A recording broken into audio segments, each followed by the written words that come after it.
खड़गे साहब ने कहा राहुल गांधी हमारी पसंद, राहुल गांधी को बनना चाहिए प्रधानमंत्री। नंबर आएगा तब बनेगा कोई भी प्रधानमंत्री, उससे पहले तेजस्वी यादव और योगी आदित्यनाथ। बड़े मजे लिए आज योगी आदित्यनाथ ने विपक्ष के, सुनिए जरा, पहले योगी जी सुनवा दीजिए, फिर उसके बाद तेजस्वी यादव। देखिए, हर जगह भाजपा जो है पस्त हो रही है और इस बार इंडिया गठबंधन की सरकार बनने जा रही है और शुरू से हमने कहा है कि चौंकाने वाला जो है रिजल्ट हम लोग लाएंगे। और सब लोकतंत्र संविधान को बचाने के लिए जिन लोगों ने महंगाई, गरीबी, बेरोजगारी बढ़ाई है, उनको सबक सिखाने के लिए आज 7वें चरण में वोट का चोट लोग दे रहे हैं। कितनी सीटें आ जाएंगी, क्या लगता है? हम लोग 300 प्लस रहेंगे। बिहार में क्या आप एक्सपेक्ट करते हैं? बिहार में चौंकाने वाला इतना सीट ला रहे हैं जिससे बीजेपी की सरकार नहीं बनेगी केंद्र में। अंतिम चरण में 8 राज्यों के 57 सीटों पर मतदान हो रहा है। देश को सुखद अनुभूति होगी कि मोदी जी एक बार फिर से प्रचंड बहुमत के साथ सरकार बनाएंगे।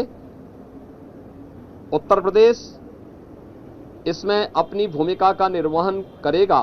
4 के बाद ये जितने दल हैं उतने उसमें फाड़ होने वाले हैं।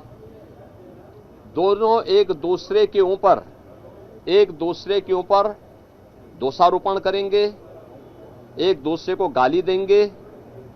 अच्छा है उससे पहले एक बार ठंडाई पी लें जिससे गाली गलौज कम हो। कह रहे ठंडे ही पी लो, गाली गलौज मत करो भाई। इसके बाद 4 जून के बाद गाली गलौज शुरू होगी। को लेके जो प्रधानमंत्री बनने की चर्चा कांग्रेस के अंदर चल रही है, बहुत गंभीरता से हो रही है सर।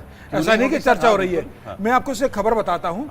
2014 में राहुल गांधी के जो इटली से सूट आया था कि प्रधानमंत्री का शपथ ग्रहण करेंगे, वो 3 फेज के बाद राहुल गांधी ने पहन के देखा था तो बहुत टाइट आ रहा था उनके लिए। तो वो खान मार्केट में एक शॉप है जहां से राहुल गांधी अक्सर खरीदारी करते हैं, वहां भेजा गया है कि राहुल गांधी के नाम से इसको आप फिट करके दीजिए। राहुल गांधी 2014 का जो सूट है उसको 2024 में इस्तेमाल करने वाले हैं और उसके लिए उसके फिटिंग के हिसाब से तैयार किया जा रहा है। ये चला गया, ये मैं आपको सच खबर बता रहा हूं।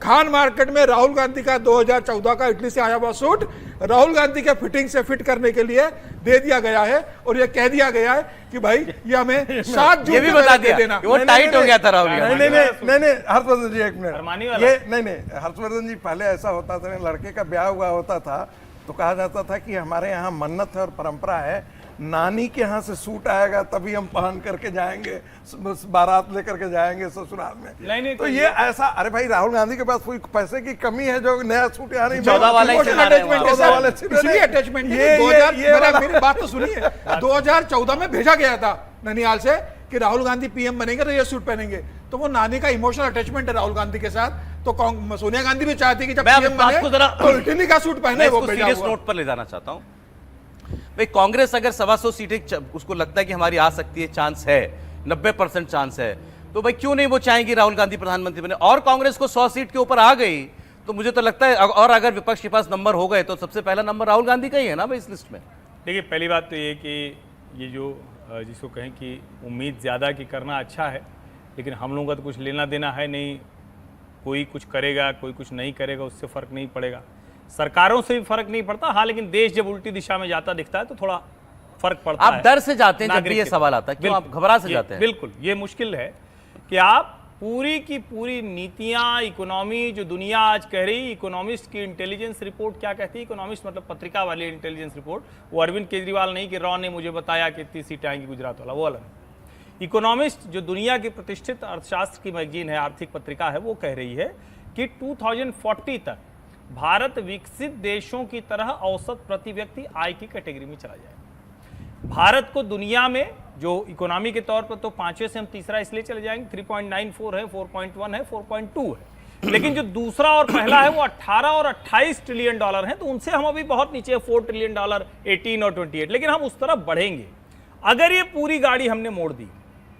एक तो भारतीय अर्थव्यवस्था के उलटने का खतरा है, दूसरा 24-25 लाख करोड़ अगर हम बटाई में लगा दिए तो इस देश में कोई प्रोडक्टिव काम नहीं हो पाएगा। फिर वही होगा जैसे अटल जी के समय में स्वर्णिम चतुर्भुज बना, सुंदर चीजें बनी, पावर रिफॉर्म हुआ, कमोडिटी मार्केट तैयार हुआ, दुनिया भर के रिफॉर्म हुए, वो सब 10 साल में मनमोहन सिंह की सरकार में, मनमोहन सिंह ने नहीं, मनमोहन सिंह तो सब समझते थे लेकिन चुप रहे, सोनिया जी की एनईसी ने सब चौपट कर दिया। अब वही लोग राहुल गांधी के मुख्य सलाहकार फिर से हैं। तो पहली बात तो मैं ये मानता ही नहीं, और निश्चित तौर पर मैं ये मानता हूं मेरे जैसे लोगों के लिए डर है कि राहुल गांधी प्रधानमंत्री बनेंगे तो क्या करेंगे। अभी तक